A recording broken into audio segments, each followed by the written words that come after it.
In this short video, I would like to voice over 4 slides, sharing a perspective regarding where will personal development industry go.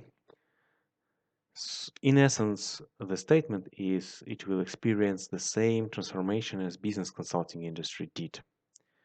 Let's have a look at basically the past of the business consulting.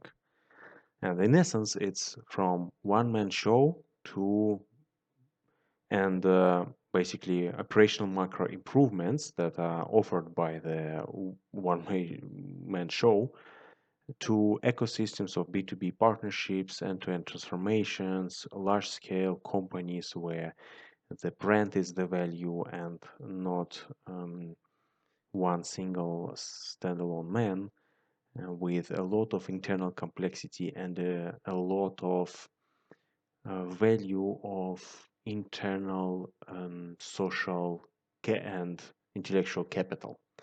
And there's also some detailed outline here based on the history of business consulting. Basically, you have the period before the 1930s when it's usually the engineers basically busy on the production floor and helping with the advice regarding how to organize the operations better, bringing in the new technologies.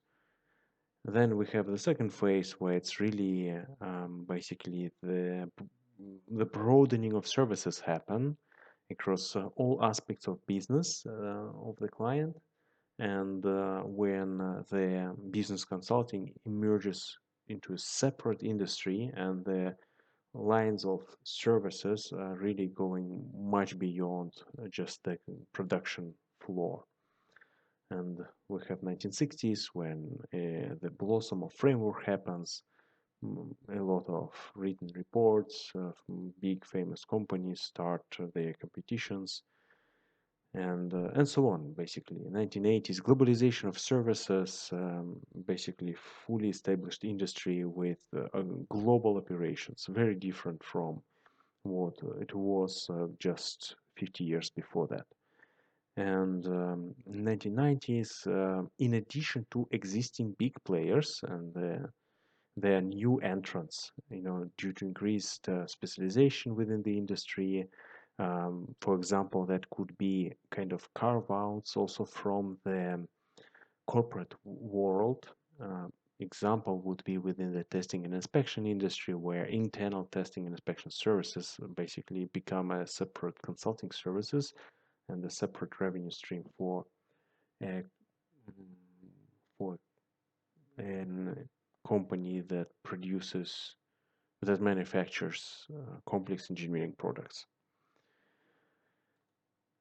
And if we look at where it is today, basically we see, without going into the details, let me just name this list, right? So differentiation of providers into tiers, that's is noticeable there. There's tier 1, tier 2, and small specializing companies, boutiques, or low-cost consultancies. And there's also complex market structure and complex services, disaggregation and modularization of service, right? So basically it's about selling products as part of the big transformational package offered to the client. Productization of service, scalability of service, partnerships with clients, long-term partnerships with clients, and ecosystems, right? Where the consultancy has not only the core team of consultants, but also the ecosystem of services that it leverages to balance the costs and maximize the total value for the price. That could be the data scientists teams, knowledge teams, all kind of research teams, and so on. So that's where it stands today, and all these elements can be explained in more details. Definitely, people who are in the business consulting industry see much more nuances in this picture, and also can elaborate in much more details regarding where does the industry stand today. The main point is it's for sure very different from where is personal consulting today. And basically, what if the same happens to personal development industry? And if let's look at four layers and what's going on today and where could it go if the industry takes the same path as business consulting. So from one-man shows of gurus, short-lived brands, short-lived brands of one person, it's really service companies with long-living brands, less dependent on the personal brands. In terms of content, it's not unstructured knowledge and plain stream of text or sound, which is typically the main product of the sellers in the personal development industry today. Basically, the future is tools, assessment packages, and basically, I would add here also products and so on. So something that is much more structured, much better packaged, and much better organized. In terms of pricing, it's instead of the price per hour, the price will evolve into value-based pricing, which is more flexible, more modular, and with much better tailored menu of services and associated prices. That would be the assumption. And in terms of buyers, today it's just individuals.